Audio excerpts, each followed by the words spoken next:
కేసీఆర్ రికార్డులన్నీ సచివాలయం రికార్డుల్లో భద్రంగా ఉన్నాయని మాజీ మంత్రి నిరంజన్ రెడ్డి అన్నారు. రైతు భరోసా ఇస్తామని కాంగ్రెస్ ప్రభుత్వం రైతులను మోసం చేసిందని మండిపడ్డారు. ఇప్పటికే రైతు భరోసా నిధులు రైతుల ఖాతాల్లో పడాల్సిందని గుర్తు చేశారు.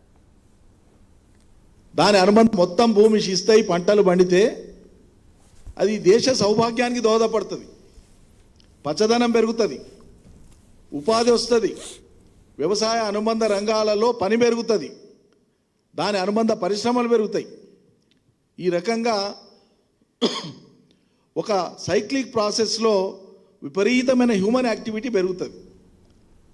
కాబట్టి ఈయన హైదరాబాద్లో ఉండొచ్చు, 10 ఎకరాలు ఉండి రైతు బంధు వస్తేనంటే ఈయనకు బెనిఫిట్ అయ్యి ఉండొచ్చు. అంతకు ముందు బీడు పెట్టిండి, ఇప్పుడు వచ్చినందుకు అది ఒక అట్రాక్షన్. కనీసం పోయి ఎవరికైనా ఎవరికి ఇచ్చిన భూమి బీడు పడవద్దు చేయాలని చెప్పిస్తాడు. అట్లా తెలంగాణలో ప్రతి ఇంచు భూమి సాగుకు యోగ్యమైంది. నిజం కాదా ఇది?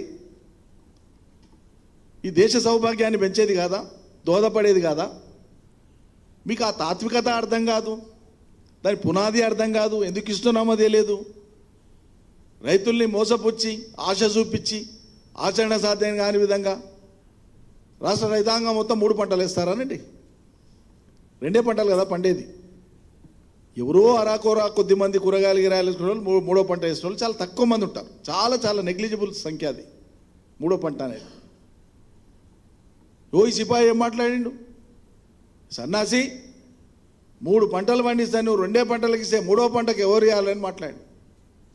ఇంత పొడుగు మాటలకేమి హద్దు లేదు. దేవుడారు 3 పంటలు, దేవుడారు 2 పంటలకు అయితే లేదు. ఉన్న పంటలు ఎండిపోవుడు, నీళ్లు లేక ఏమనంటే నా ఇంట్లో బోరు కూడా ఎండిపోయిందని మాట్లాడతారు. మొత్తం భూమి శిస్తాయి, పంటలు పండితే అది దేశ సౌభాగ్యానికి దోహదపడుతుంది, పచ్చదనం